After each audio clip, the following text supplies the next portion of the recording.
Alors c'est avec un grand plaisir que je vous présente cette première vidéo de ma chaîne YouTube. C'est vrai que je l'avais annoncé depuis plus de 2 semaines, bientôt 3, et j'ai reçu quand même pas mal de messages pour me demander mais c'est quand que tu sors la vidéo, ça fait longtemps et tout, et je m'en excuse parce que j'ai eu quelques retards.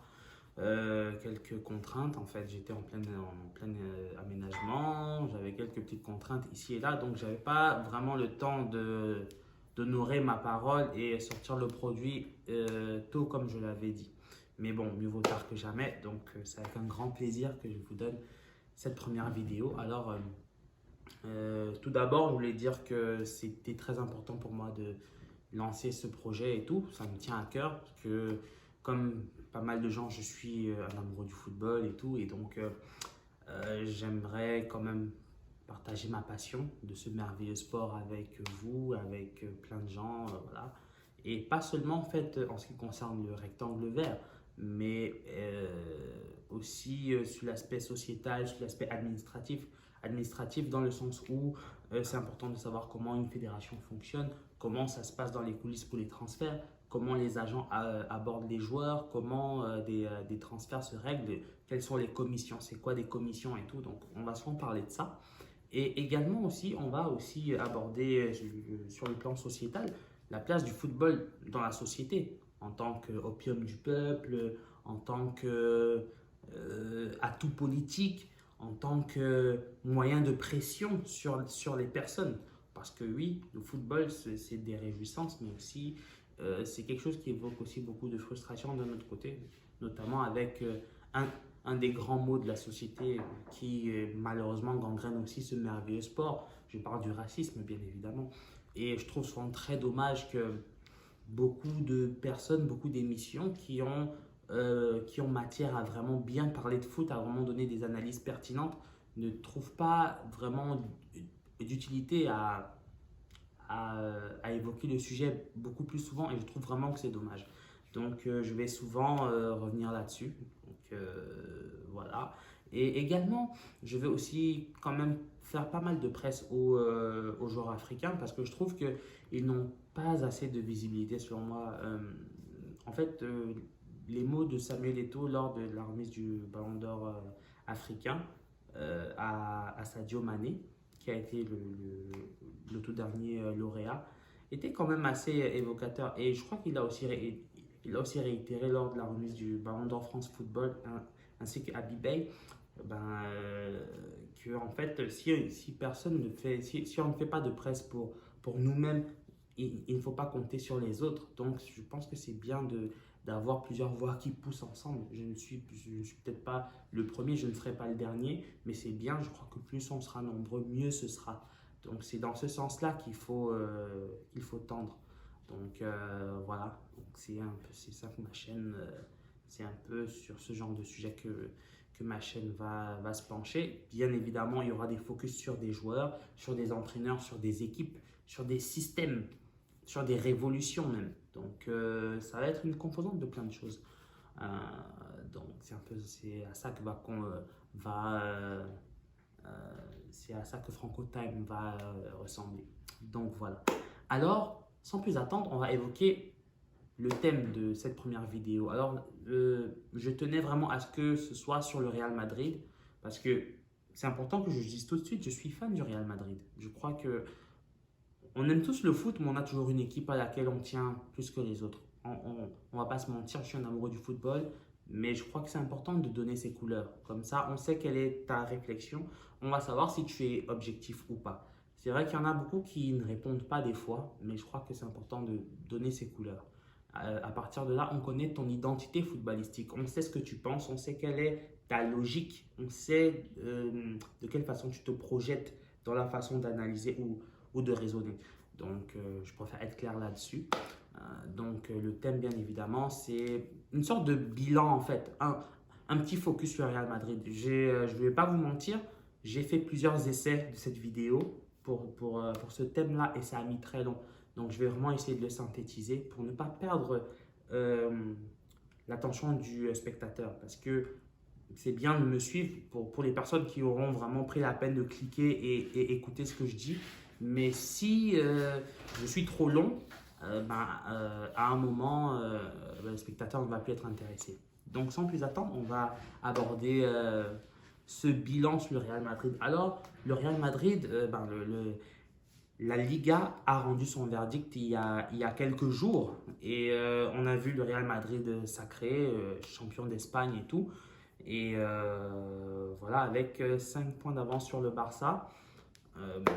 Alors, on ne peut dire que félicitations à ce Real Madrid qui, selon moi, revient de très loin. Revient de très loin parce que la saison a été assez brinque-ballante. Ce n'était pas très ragoûtant en termes de jeu, c'était assez poussif. Mais il faut quand même reconnaître que, euh, bien évidemment, que le niveau de la Ligue a énormément chuté. On l'a vu par le football proposé par le Barça. Et je trouve un peu que les clubs comme l'Atlético et Séville, qui auraient pu tirer leur épingle du jeu dans une Liga où les deux géants semblaient vraiment à bout de souffle. On l'a vu que ce soit physiquement, que ce soit sur le plan tactique. C'était assez pénible tout au long de la saison. Je crois que les supporters des deux équipes vont être quand même assez objectifs là-dessus. Je l'espère bien. Donc, moi, je la considère comme la Liga en fait, de l'équipe la moins chiante en fait. Parce que c'était vraiment ça. C'était chiant à voir. Pour plusieurs raisons, bien évidemment. Parce que dans le jeu, beaucoup de la possession, mais on n'arrivait pas quand même à faire quelque chose de concret avec le ballon. Il fallait attendre un exploit de Benzema, un coup de pied arrêté pour une tête de Ramos, de Casemiro, ou alors des pénaltys. Bon, donc oui, c'est bien, on est champion, c'est le 34, c'est le 34e titre de champion du Real Madrid. C'est tout à l'honneur du club merengue, mais c'est juste que, étant amoureux du club du Real Madrid, on a toujours été habitué à voir le Real gagner en jouant quand même d'une certaine façon assez intéressante. C'est-à-dire que même si c'est vrai qu'on est loin du football de Del Bosque, qu'on est loin du football de Schuster, le Real Madrid a toujours quand même fait bonne figure en termes de jeu, ou même le Real de Mourinho de la saison 2011-2012 que j'ai toujours trouvé vraiment excellent. Bon, ce Real Madrid signé Zidane, Zinedine Zidane, bon, on peut dire que après la saison catastrophique qui a été servie de la saison dernière, qui a été un vrai cauchemar, une vraie bouillie, bon, c'est vrai que beaucoup d'éléments en fin de cycle. Quand on prend les cadres comme Sergio Ramos qui a 34 ans, Luka Modric qui en a 34 aussi, qui va tendre sur ses 35 bientôt. On prend Marcelo qui a 31 ans et qui est en perte de gaz complet. Ça se voit que faire les efforts, c'est plus trop, il n'y arrive plus. On voit que bon, Karim Benzema, il a 32 ans, mais paradoxalement, Karim Benzema fait l'une de ses meilleures saisons statistiques. C'est vrai que la saison dernière, il avait déjà mis ses mêmes 21 buts, mais je trouve que dans son rayonnement, dans ce Real Madrid, c'est son Real Madrid à lui. Bon, c'est vrai que la saison dernière aussi, il a été très, très, très utile et tout, mais là, bon, on est auréolé d'un titre de champion, donc ça fait toute la différence. Avec 21 buts et 8 passes décisives, on ne peut que saluer sa saison. Et quand on parle des points forts de cette Liga, justement, avant de parler des hommes forts, je vais parler un peu du global en fait. C'est-à-dire que même si le jeu n'a pas été vraiment fameux, comme je l'ai dit, on s'est souvent ennuyé parce qu'on a bien vu, que ce soit dans un 4-3-3 ou dans un 4-4-2 en losange, on voit que le Real ne fait pas grand-chose avec le ballon. C'est-à-dire que oui, même si tu alignes un Modric, Isco, Kroos, Casemiro, ça tient le ballon, mais ça a vraiment du mal à trouver les attaquants. C'est vrai que très souvent, c'était Benzema avec Eden Hazard ou alors c'était avec Vinicius. C'était pas très, c'était pas très joli. Bon, ça tentait vraiment l'exploit individuel. Et bon, moi, je peux dire que le Real est allé chercher cette Liga à l'énergie. Parce que, il faut le dire, si le Real est aussi champion, c'est parce qu'il y a un Barça qui piétine. Il faut dire la vérité quand même. Je veux dire, je pense que ce n'est pas faute de reconnaître que le titre, on l'a parce qu'on est concentré depuis le restart. Et malheureusement, le Barça a perdu cette concentration. Bon, de cette concentration, c'est trop dire, parce que c'est vrai que s'en remettre, la tactique, en fait, depuis pas mal de saisons, c'est s'en remettre à Messi. Sauf que ça fonctionnait toujours. Mais là, on a vu un Messi un peu en demi-teinte. Depuis le restart, c'était un peu difficile. Même si lors de la dernière journée, il a mis 2 buts, énervé. D'ailleurs, il finit avec des statistiques de malade. Il finit meilleur buteur, meilleur passeur. Mais voilà, c'est un Barça qui piétine, c'est un Barça qui ne se trouve pas, c'est un Barça qui a concédé des points là où ce club n'est pas censé en concéder. Donc bon, il faut dire que le Real aussi, c'est vraiment au mental, c'est-à-dire qu'il y a eu 9 matchs depuis le restart, 10, et le Real n'en a perdu aucun et n'a encaissé que 4 buts. Je pense que les 4 buts c'était avant les Ganes, si je ne me trompe pas. Pardon, donc c'est 6 buts. C'est 6 buts, donc voilà. Il faut dire aussi que voilà, euh, c'est vrai que ça a un peu joué comme des équipes italiennes en fait à l'ancienne, du style Marcello Lippi, Fabio Capello. Mais bon, disons qu'ils ont quand même su trouver. Zidane a su façonner cette équipe à son image et se mettre en mode combattant, en mode branle-bas de combat pour aller chercher cette ligue à coûte que coûte. Au diable le jeu, au diable la façon, qu'importe c'est le résultat. Et ça a marché. On a vu un Real très concentré qui a pris très peu de buts, comme je vous le disais. Ils n'ont encaissé que 6 buts sur toute la phase du restart. C'est vrai qu'on avait quand même vu depuis le dernier Classico, qui était bien évidemment une bouillie, que bon, même si tout le monde s'est un peu emmerdé, tout le monde, bon, c'était pas très beau à voir, mais le Real a vraiment remporté ce match à l'énergie. Et je pense que c'est ce match qui est la signature de la prise de pouvoir psychologique sur la Liga du Real Madrid de Zidane. C'est vrai qu'après le match, il y a eu une petite glissade contre le Betis, mais le restart a vraiment remis en route ce Real-là. On les a trouvés déjà plus frais physiquement, et notamment un Sergio Ramos, mais un Sergio Ramos de légende. Ce n'est pas tant ces 11 buts qui sont admirables, parce que oui, un défenseur central qui met 11 buts, il a mis beaucoup de pénaltys. Bon, il a sa fameuse statistique sur les pénaltys et tout à son honneur. Sur les 20 derniers qu'il a tirés, il n'en a raté aucun. Donc à partir de là, tu comprends quel est l'état mental dans lequel se trouve le capitaine castillan.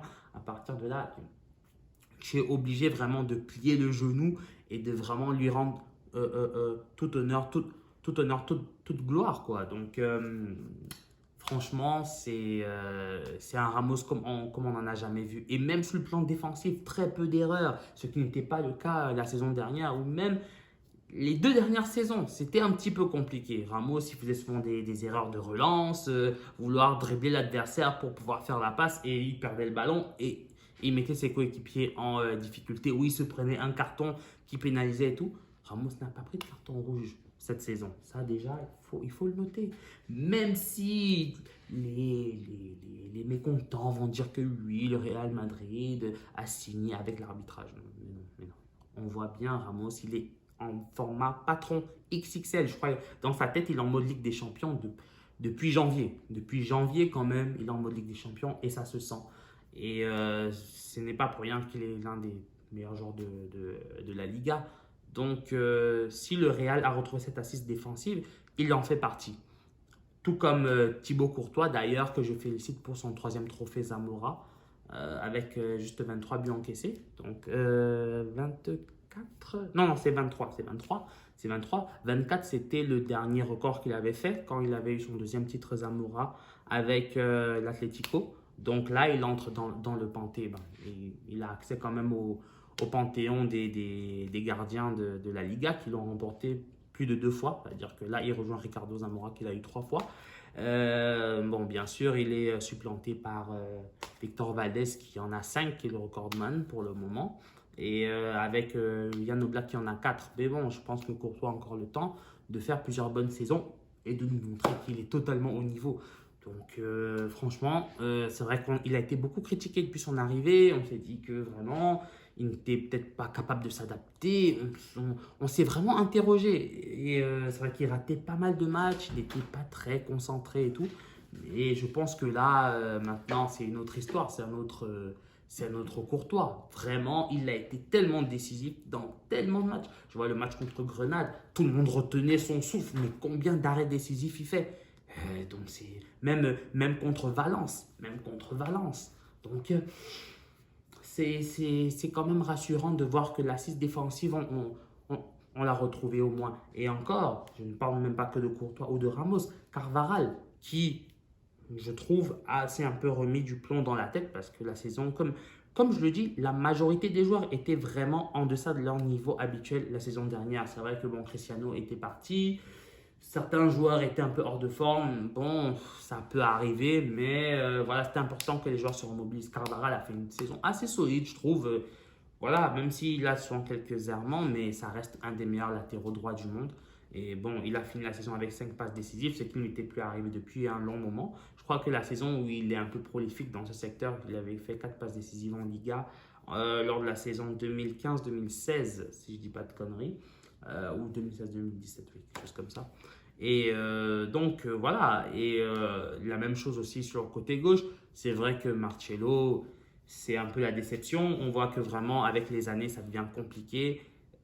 Ferland Mendy, par contre, lui, la bonne surprise, ça, c'est 48 millions d'euros bien investis. Tu vois le mec, bon, d'accord, il arrive, voilà, il n'a pas la dégaine d'un, je sais pas, d'un mec d'Instagram, il n'a pas le côté Pogba, tu vois. Non, lui, il est, voilà, c'est un bon petit garçon, il est timide, il sourit bien à la caméra, il parle pas trop, tu vois. Donc le mec, il arrive, bon, c'est sûr que ses premiers matchs, c'était pas stratosphérique. Bon, on voit que sa qualité de centre, elle n'était pas terrible au début, mais je trouve qu'il a beaucoup progressé, il a continué à travailler et tout, et il a mérité sa place de titulaire. Le Real Madrid avait besoin d'un latéral puissant, qui ferme bien son couloir et qui sait attaquer. Et je pense que Mendy est vraiment dans une très bonne phase, il est dans une phase ascendante, donc je crois que ça ne peut que être positif pour la suite de sa carrière au Real Madrid. Donc je crois qu'il y a de quoi voir venir.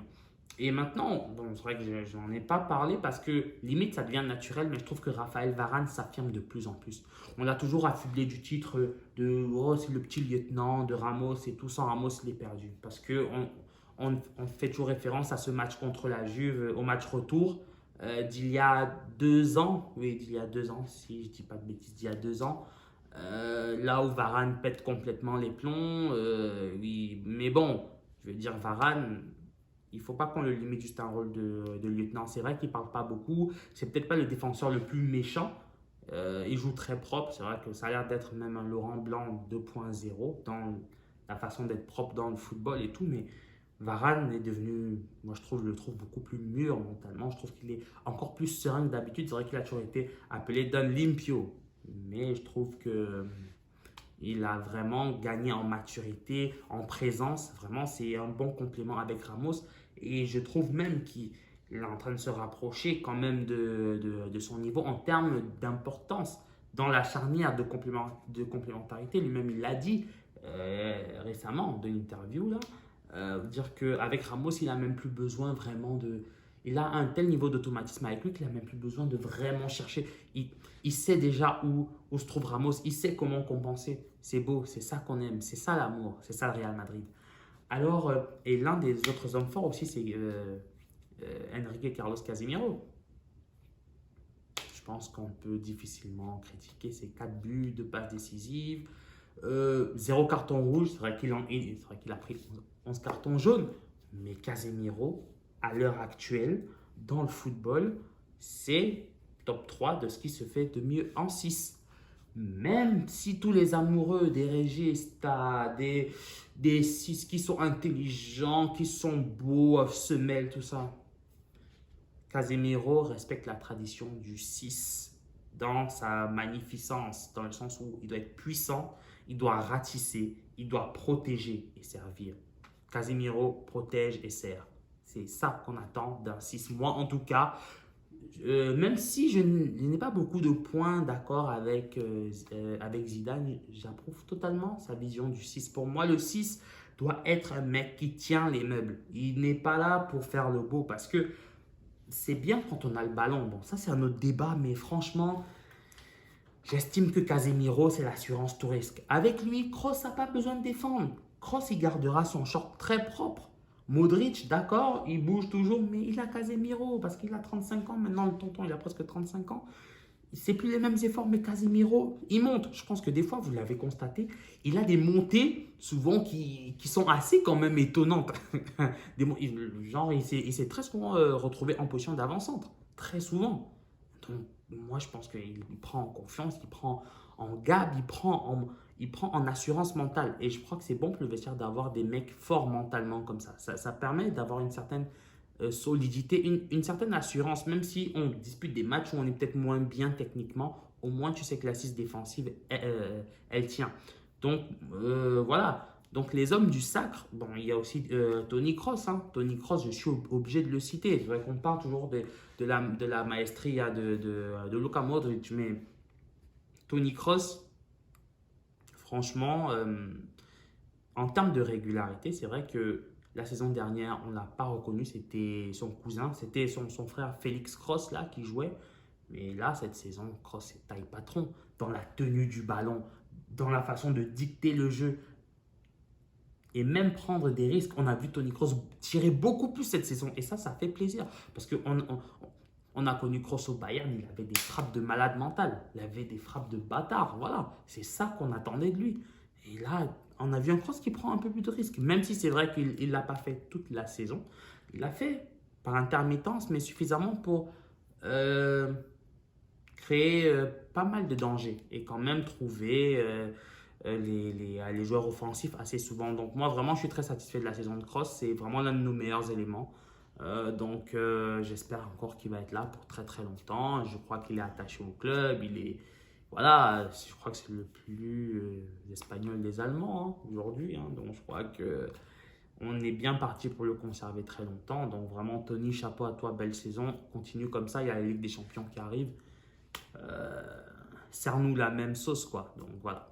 Donc, on a Luka Modric aussi, qui, bon, même s'il a connu un coup de moins bien, et c'est Valverde qui a très souvent tenu les meubles dans cette zone du terrain. Et vraiment, bravo à Valverde, qui est pour moi l'une des révélations cette saison. Parce qu'on parle beaucoup de Fernand Mendy, mais Valverde, c'est vraiment un mec tombé du ciel. Parce qu'on n'avait plus ce mec-là qui pouvait faire le box-to-box comme ça. C'est vraiment le box-to-box traditionnel et tout. Même si c'est vrai que techniquement, la tenue du ballon, c'est pas encore ça. Mais à l'énergie, Valverde, je trouve même qu'il symbolise très bien le Real de Zidane. Ce Real-là, qui n'est peut-être pas le plus beau à voir techniquement, mais à l'énergie, a une présence folle. Et se rapproche petit à petit de ce Real Madrid, quand Cristiano était encore là, qui n'avait peut-être pas le plus beau jeu, mais qui avait cette présence-là, qui étouffait l'adversaire. Voilà, sur chaque ballon, sur chaque action de jeu, on sait que tôt ou tard, un centre il va passer, une situation va se débloquer, un coup de pied arrêté va trouver une issue favorable. Donc à partir de là, Valverde, vraiment, moi, je vais retenir que du positif de son côté, même s'il a eu un coup de moins bien depuis la naissance de son fils. Bon, ça arrive des fois à certains joueurs, dès qu'ils sont papa, ils ont un petit moment où ça redescend un peu en termes de concentration, mais voilà, ça n'enlève rien à sa très bonne saison. Donc Modric, comme je disais, presque 35 ans, il a eu des difficultés dans la première partie de saison, mais en deuxième partie, je l'ai trouvé beaucoup plus frais. Il a été d'une grande aide, vraiment pour bien conserver le ballon. Voilà, fluidifier le jeu, vraiment. Ça a été vraiment du grand Modric comme on a connu. Donc, je suis assez impressionné pour son âge. Tandis que dans certaines contrées, comme au pays du soleil levant, il y a un de ses égaux qui vend du vin de mauvaise qualité. Bon, moi, je ne dis pas de nom, chacun tirera ses conclusions, quoi. Donc, voilà. Donc, franchement, le Real Madrid, en termes de tenue de ballon, en termes voilà, de présence, a quand même rempli son contrat. Donc, comme je dis, moi, je pense que plus la déception vient des joueurs offensifs. Donc, quand j'ai joueur offensif, moi, je ne vais pas mentir. Hein. Benzema, c'est l'arbre qui cache la forêt. Benzema, c'est vrai que Benzema se retrouve dans le rôle vraiment du patron, du leader offensif. C'est vraiment lui qui est le fer de lance de l'attaque madrilène. Et on a attendu ça pendant très longtemps. C'est vrai qu'avec Cristiano, c'était un peu compliqué qu'il ait ce rôle. Mais aujourd'hui, vraiment, Benzema, c'est voilà, c'est la valeur sûre. On sait que il est un peu plus tueur. C'est vrai que c'était un peu compliqué. Bon, cette fameuse saison 2017-2018, où il finit avec 5 buts. Oui, Karim Benzema finit avec 5 buts. Il se fait siffler. Cristiano qui demande aux supporters de soutenir Benzema, de ne pas le huer. Il a connu des moments un peu délicats, mais bon, force est de constater qu'on soit fan de ce type d'attaquant ou pas, il faut reconnaître une chose, Karim Benzema, aujourd'hui, est l'un des meilleurs attaquants de l'histoire du Real Madrid. Voilà, je pense que quand on est quatrième meilleur buteur de l'histoire de la Ligue des Champions, et que voilà, Benzema fait le travail. Il met ses 21 buts, 8 passes décisives. Qu'est-ce que tu peux demander de plus? Surtout dans un système qui ne le met pas en valeur. Il n'a pas de ballon dans les pieds. C'est-à-dire que très rarement, le Real propose un jeu qui met en avant les qualités footballistiques de Benzema. Il arrive quand même à mettre 21 pions. Moi, je pense que respect. Faut respecter. Faut être vrai, faut être honnête et vraiment saluer la carrière de ce formidable joueur. Donc, voilà. Maintenant, si tu enlèves Benzema, il n'y a plus rien. C'est le néant. Pourquoi? Parce qu'il y a un mec qui a été plébiscité par tout le monde. On l'a voulu, ça fait un feuilleton encore et encore et encore. Et on l'a acheté pour 100 millions. On l'a acheté pour 100 millions. Et c'est bizarre, mais ce mec, jamais il aura montré quelque chose. Déjà, il arrive à la présentation, il est en surpoids. Mais moi, je suis plus fit qu'Eden Hazard quand il est arrivé. Je suis plus fit que lui. C'était un scandale. C'était un scandale. Donc, tu ne peux pas mettre autant d'argent sur un mec qui est considéré comme l'un des meilleurs joueurs au monde, dans ce qu'il sait faire, dans ce qu'il apporte, dans ce qu'il crée, l'image même. Et déjà, arrivé à la présentation, tu es en surpoids. C'est un scandale. Donc déjà, il y a ça. On l'a vu aussi, bon, pour ceux qui étaient à la tournée, qui ont pu assister à la tournée américaine du Real Madrid. Bon, moi, j'ai eu la chance de pouvoir assister à leurs entraînements ici à Montréal. Mais Eden Hazard, il était comme une tantine. Il était comme une tantine dans son maillot. Ça se voyait qu'il était tout rond. Donc c'était assez gênant. Et ça n'a pas aidé sa préparation physique. Donc, c'est-à-dire qu'il a eu du retard, sa préparation physique par rapport aux autres. Et on l'a vu tout au long de la saison. Incapable d'éliminer, faire des différences, créer le danger, la passe qui tue. Eden Hazard ne nous a quasiment jamais proposé ça. Jamais, jamais, jamais, jamais. Oui, tout le monde parle, oui, il a eu une grave blessure, il faut du temps. D'accord, avant sa blessure, le seul match qui est intéressant, c'est contre Paris. Ou le match retour. Le match retour contre Paris. Oui, voilà, il crée le danger. Vraiment, oui, vraiment, il n'y a pas de problème. Mais franchement, hormis ça, qu'est-ce qu'il a fait cette saison? Que dalle. On va me dire, oui, il s'est blessé, il faut lui donner du temps et tout. Et Eden Hazard, c'est plus un enfant. Il a plus 22 ans, il a plus 21, 20. C'est un joueur confirmé. C'est normal qu'un joueur confirmé, tu mets un prix pareil, tu attends que le produit arrive tout de suite. Ronaldo, on a mis 100 millions sur lui. On a mis 100 millions sur lui. Le mec, il a donné le boulot. Il a rendu le produit dès le départ. Je suis désolé, même si vous allez me dire que Hazard, c'est pas Ronaldo. Oui, mais dans ce que toi, Eden Hazard, tu sais faire, tu dois livrer le produit tout de suite. C'est normal. Le Real Madrid, c'est pas Arsenal. C'est pas Bordeaux. C'est pas, je sais pas. C'est pas le Dynamo Kiev. C'est pas ça. Donc, je suis assez déçu quand même.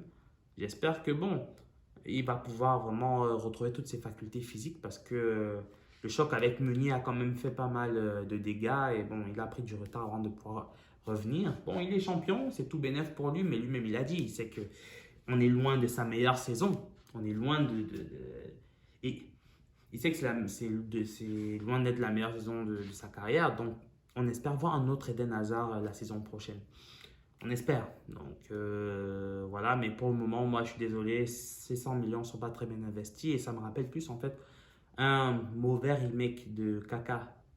Kaka qui était un formidable joueur, mais qui arrivait au Milan avec un genou en bois. Je ne sais pas comment il a réussi la visite médicale, mais le Milan AC nous a enculés. Bon, c'est pas grave, ils nous ont eu. Ça fait rien. Donc, qu'est-ce qu'on peut faire sans les frérots? Frérot, mais voilà, on ne voudrait pas revivre ce genre de choses parce que ça fait quand même mal quand un joueur que tout le monde a l'air de bien aimer quand même ait autant de mal à exprimer son talent dans un club que lui-même il aime, entraîné par le coach dont il a toujours été fan quand il était joueur. Donc on attend Eden et qu'il nous fasse mentir, quoi. Parce qu'on est on est quand même assez inquiet et ça n'a pas l'air que ça a pas l'air que cette saison ça va peut-être changer, même en Ligue des Champions et tout. On ne sait pas, on va voir. Donc à voir. Et maintenant, bon, pour les autres compères d'attaque, Vinicius, Rodrigo, moi je les prends en même temps parce que pour moi, ce sont des petits qui sont bourrés de talent. Je crois que tu les vois, tu sens qu'il y a un truc, tu sens qu'ils ont de l'explosivité. Vinicius, un peu plus explosif, dans vraiment le besoin d'éliminer en un contre un. Pas mal de ressemblances avec Robinho dans la façon de jouer, mais je crois que c'est très classique quand même aux ailiers brésiliens. Mais maintenant, Vinicius, il a soit un problème de dernière touche, il a un problème de finition. C'est pas encore ça. Il est très volontaire. On l'a vu lors du Classico face au Barça. Très, très, très, très volontaire. Et c'est tout à son honneur. Il y a quelque chose à gratter sur ça. Mais je pense qu'il doit encore pas mal travailler. Donc, on espère que Vinicius va être à un meilleur niveau. Mais moi, j'ai trouvé que c'était un peu. Ses prestations étaient en demi-teinte. Des fois, dans un bon jour, c'est Ronaldinho. Demain, c'est Eric Moulungi, quoi. Donc, à partir de là, bon, on ne sait pas trop, mais j'espère qu'il va se mettre du plomb dans la tête et qu'il va être un peu plus régulier. Donc voilà, Rodrigo Goes, il a très bien commencé, mais il s'est un peu éteint. On a vu son triplé contre. C'était son triplé, je dis pas de bêtises. Vraiment, on m'insultez pas. C'était son triplé contre. C'était en Ligue des Champions contre Galatasaray, si je me trompe pas. J'espère que j'ai pas dit de conneries. En tout cas, vous allez me rattraper de toute façon. Quand on a vu son fameux triplé, on s'est dit non, Rodrigo, c'est bon, c'est terminé, c'est lui. Et puis, il a disparu petit à petit. Je ne sais pas si c'est à cause de certaines consignes de Zidane ou pas, mais il a perdu vraiment de sa magnificence, de ce toucher-là qui le rend unique. C'est vrai, il est revenu un peu plus volontaire lors du restart, mais il y a quelque chose qui manque. J'espère qu'il va se ressaisir, parce que je me demande, est-ce qu'il ne faudrait pas le prêter pour qu'il retrouve ses sensations? Mais bon, visiblement, il n'est pas parti pour être prêté. Bon, donc on espère que ça va être mieux. Mais voilà, quand je les cite comme ça, je les aime bien, ces petits, mais c'est pas assez pour soutenir Benzema. Et l'attaque madrilène a souffert vraiment de ce manque de poids, de ce manque de support. Euh, donc voilà, Karim s'est retrouvé beaucoup trop seul, trop souvent. Et à partir de là, ça n'a pas aidé, ça a empêché le Real d'être beaucoup plus efficace qu'à l'accoutumée. Donc, effectivement, comme je disais, on a de quoi voir venir avec eux et on espère qu'ils vont pouvoir prendre en expérience, en maturité et affiner leur qualité de percussion. Bon, maintenant, le truc, c'est quoi? C'est qu'il y a aussi il y a un autre contexte, il y a un autre thème en fait sur Real Madrid qui est important, c'est la gestion de l'effectif. Parce que, effectivement, Zidane a façonné ce groupe-là à son image et tout. Mais on se demande en fait, quelle est la politique du Real Madrid actuellement? Quelle est la vision de Zidane sur le long terme avec ce Real Madrid-là? Parce que on se rend compte que la politique de recrutement a énormément changé. On n'est plus vraiment dans les joueurs confirmés. Genre, on achète très peu de joueurs confirmés.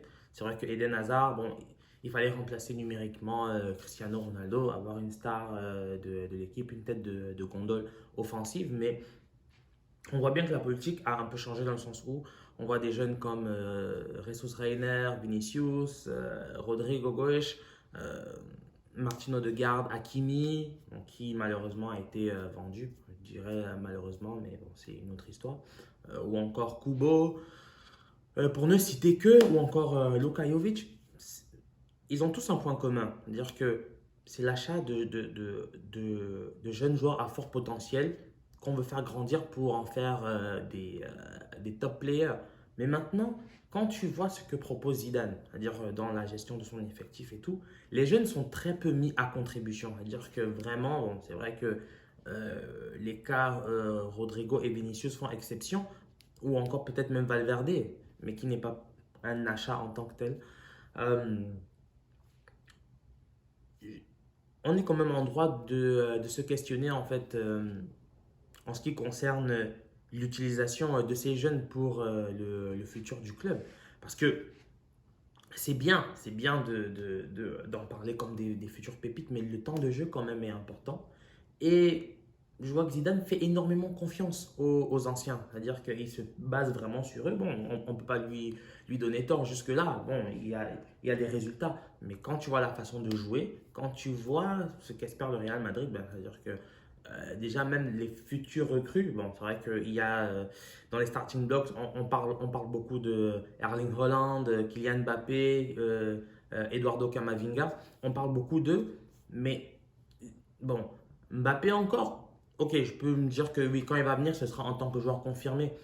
Mais vu l'utilisation très poussée des cadres qui ont déjà un certain âge, qui commencent à un peu tirer de la langue, euh, on est en droit de se demander quand est-ce que ces jeunes-là auront une chance. Parce que déjà, il faut quand même trouver ça inquiétant de voir que quelqu'un comme Martino Odegaard a demandé à prolonger son prêt avec la Real Sociedad, alors qu'il aurait eu la possibilité de revenir. Donc moi, je me demande, qui va être sur le banc? Qui va jouer? Parce que, sans parler de ça, il y a une opération dégraissage maintenant qui a été annoncée par le club. Bon, c'est dans les coulisses, mais on sait que le Real veut récupérer veut un peu récupérer des liquidités suite à la crise sanitaire actuelle. Donc, ils auraient besoin de récupérer une somme comme 180 millions d'euros, apparemment. Donc, dans la liste de dégraissage, il y a évidemment Luka Jovic, Dani Ceballos, James Rodriguez, Gareth Bale, pour ne citer que. Et bon, ok, je peux comprendre. Bon, dans les cas de Gareth Bale et James, je pense que c'est un peu plus urgent parce que Bale, on sait quelle est la situation avec lui. Il gagne près de 17 millions d'euros par an et c'est quand même assez difficile de garder un joueur qui ne joue plus. Zidane ne compte plus sur lui, le club ne compte plus vraiment sur lui et lui-même, je crois qu'il a vraiment baissé les bras. Ça se voit que bon, il est entré dans une sorte de défiance avec le club. Il s'endort durant les matchs, c'est-à-dire qu'il est sur le banc, il dort. On a vu la photo et tout. Bon, Gareth Bale, je crois que l'histoire d'amour avec le Real s'est terminée très très rapidement. Malheureusement, quand on sait comment ça a commencé, bon, ça s'annonçait prometteur, mais il y a eu beaucoup de blessures et une difficulté d'adaptation au football espagnol. Donc Gareth Bale, c'est vraiment dommage qu'un joueur de cette qualité-là se, se fusille lui-même comme ça. Mais bon, peut-être qu'il estime qu'il a accompli tous ses rêves de footballeur. Il a gagné la Ligue des Champions. Il est décisif deux fois en finale, dans deux finales. Qu'est-ce que tu peux demander de plus à un mec comme ça? Bon, peut-être c'est quand même dommage parce que quand on voit le joueur qu'il était à Tottenham, on se dit quand même qu'il aurait pu apporter autre chose. Donc c'est quand même assez dommage. Maintenant, en ce qui, je pense qu'un transfert serait la meilleure chose. Maintenant, j'ai cru comprendre que il a demandé une sorte d'arrangement à l'amiable avec le Real, mais en lui payant ses deux dernières années de contrat. Bon, c'est vraiment comme, c'est pour vous dire le culot en fait du mec, mais je pense que ça ne va pas se faire et je crois qu'un transfert serait la meilleure chose. Maintenant, il faudrait convaincre Bale par rapport à ça. Donc, voilà. Donc maintenant aussi, en ce qui concerne James Rodriguez, bon, on voit bien que oui, c'est vrai qu'on dit très souvent, oui, Zidane lui donne pas sa chance, il boycotte et tout, mais James lui-même aussi, ça se voit que physiquement, il a vraiment lâché. Il y a eu beaucoup de rumeurs très souvent sur sa vie extrasportive. Et je pense que ce ne sont pas vraiment des rumeurs, que le monsieur est un très bon vivant.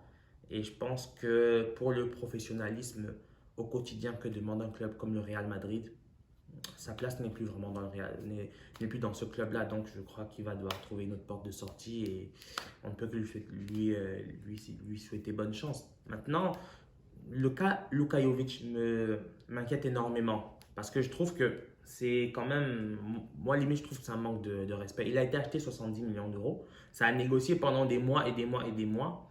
Pourquoi tu achètes un joueur à 70 millions d'euros et finalement tu ne l'utilises même pas, tu l'utilises quasiment jamais. C'est-à-dire que la personne, ça ne sert à rien en fait de l'avoir acheté si elle doit jouer que des bouts de match de 5 minutes par là.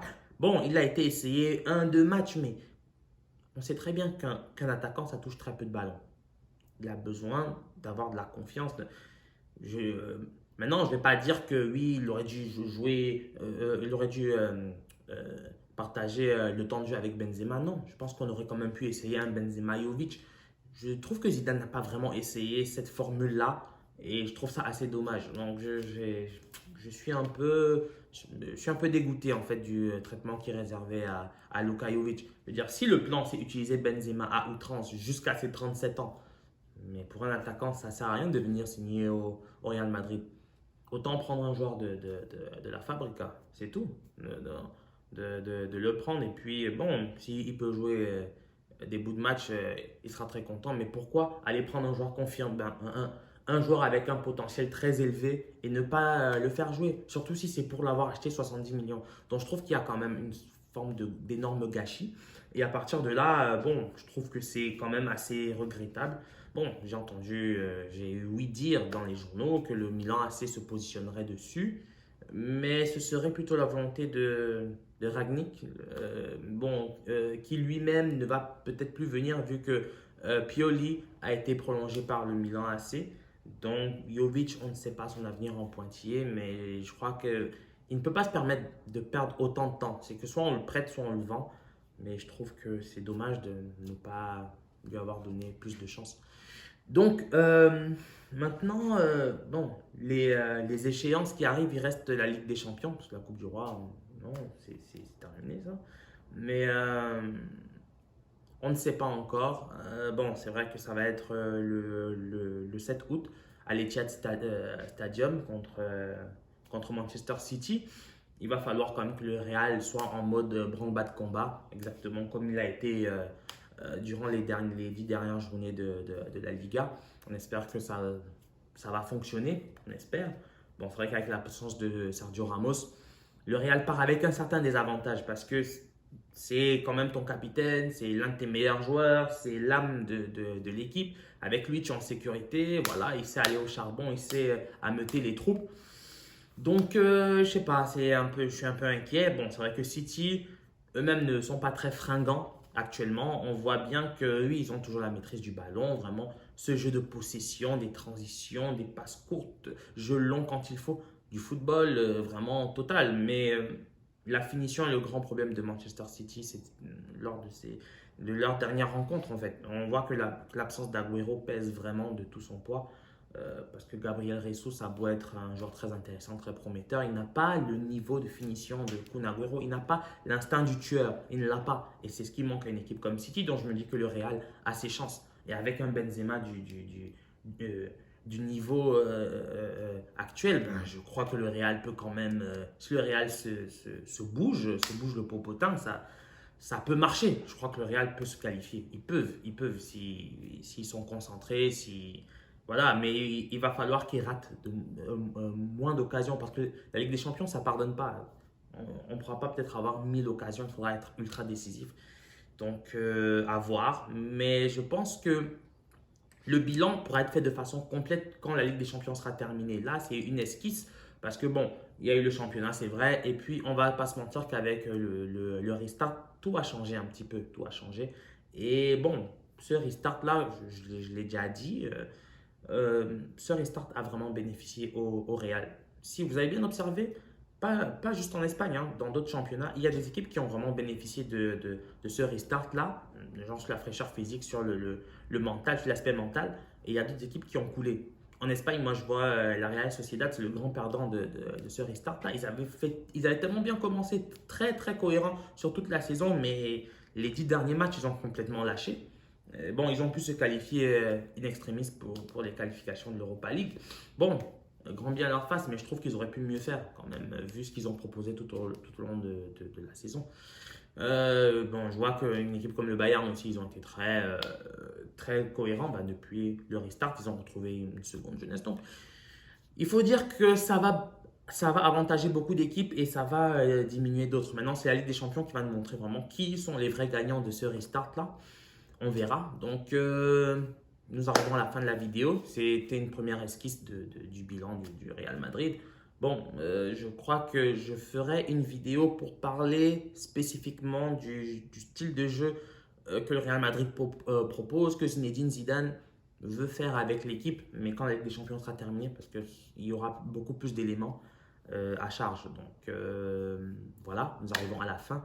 Je sais que j'ai été peut-être un peu long, mais vous savez, il y a tellement à dire quand il s'agit de football que je prendrai l'habitude de parler, de faire des synthèses. Je ferai l'habitude, je prendrai l'habitude d'être moins long. Donc, merci de m'avoir suivi. N'oubliez pas de vous abonner. À la fin de la vidéo, vous allez voir les comptes sur lesquels vous pouvez me suivre. Donc, n'oubliez pas de vous abonner, liker, partager. Et je vous dis à la prochaine. Au revoir.